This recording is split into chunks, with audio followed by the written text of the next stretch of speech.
What's up, fight fans? This is Kurt DeVille with Counterpunch Boxing News, and I got some new news for you, some surprising news. Tyson Fury, the man has got past his 10-round test, so it's time for the rest. That's right, guys. That is right. The fight is on.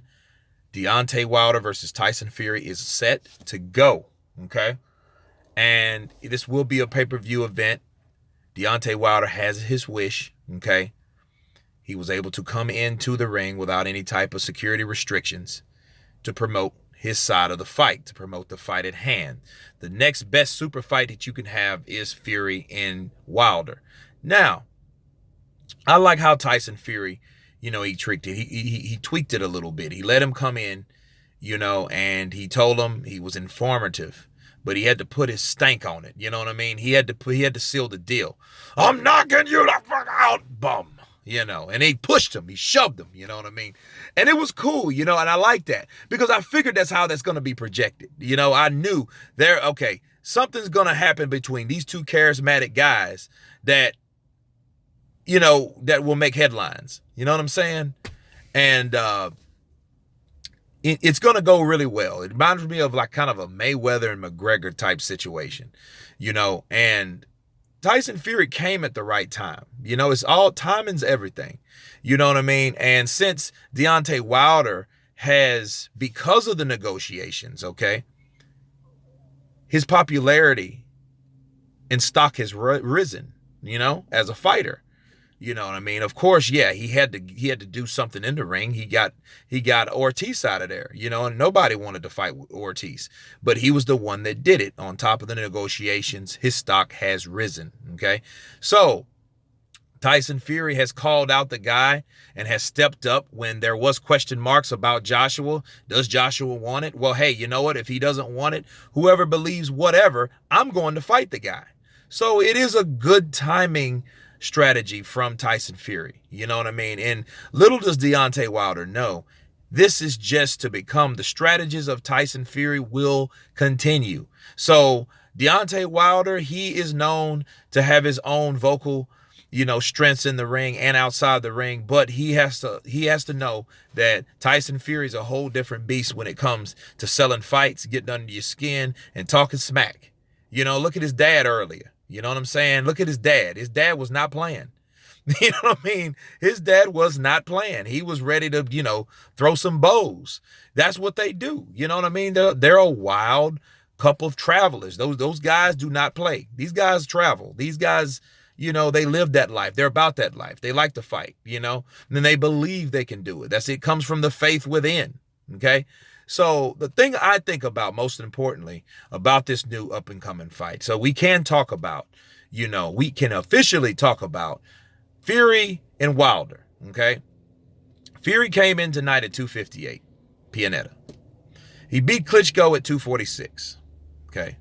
That was probably the best ever. Safiri, he came in at 276. So he has lost about 18 pounds, all right? But when he fights Wilder, he needs to be 246 like he was with Klitschko, or a little bit under. You know what I mean? Because he's going to need to be light on his feet. He's going to have to emulate the same type of energy and motion and movement that he did with Klitschko. But, probably more so because Deontay Wilder, he is a guy, he's awkward.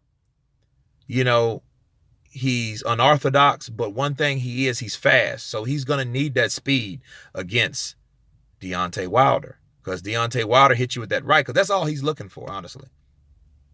Anything he hits you with the right, uppercut, straight right, windmill, he has that haymaker windmill punch. Yeah, he'll get you out of there with all those punches. So, Tyson Fury has to be aware of that, and he has to come in some massive shape to that. But again, he did get the 10 rounds in, so it is something I think his camp, they definitely wanted.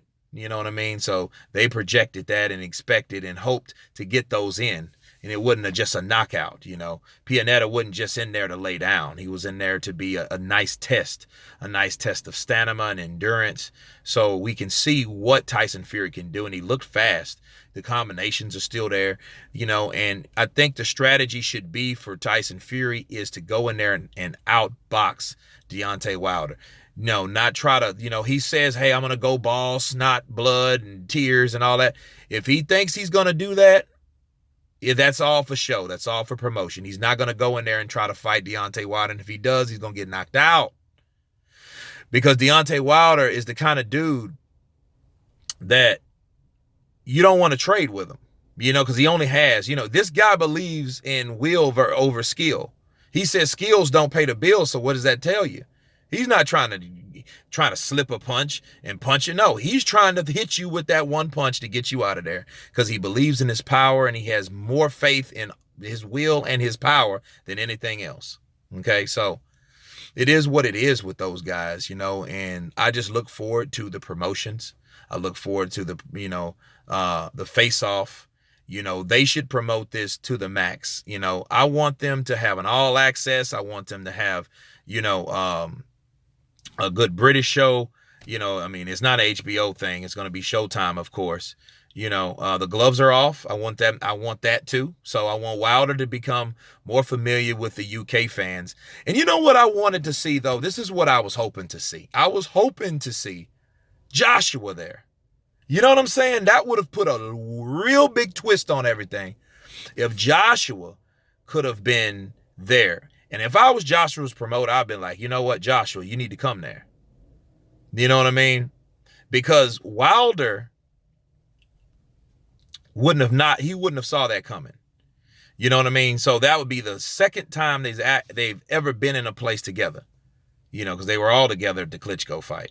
Not Tyson Fury, but Wilder and Joshua at the Klitschko fight, right? They were together, So, but it's a rude awakening. Tyson Fury is coming and he's talking smack about both of them, all the heavyweights. He says they don't have a boxing, element in between both of them, So he's doing more than hyping the fight. He's hyping the fight all right, but what he's doing, he's using this as an opportunity to get under both fighters' skin because he knows that Wilder's his next opponent, but he knows in the future he can get past Wilder. It's going to be nobody else but Joshua to come and get his belts back. You know what I'm saying? So that's what you're going to have, and that's the strategy of Tyson Fury at this point of his career. He might be looking for a payday, but I think he believes that he can beat Deontay Wilder. You know what I mean? And especially with fight night. That's why I think he took his time. He wanted to get the rounds in again, and I'm glad he has them. So this fight's looking real good, man. This fight's looking real good. But yeah, he should come in at 246, 240 even, real slender, ready to throw those bowls and move around. And of course, since there's no strategy for Wilder but knock you out, we don't really have to talk too much about Wilder, except the antics out the ring, which will come when I see. And when I see, I will let you guys know. So, of course, you guys tell me what you think about this particular fight. Please subscribe, and you guys been counterpunched. Peace.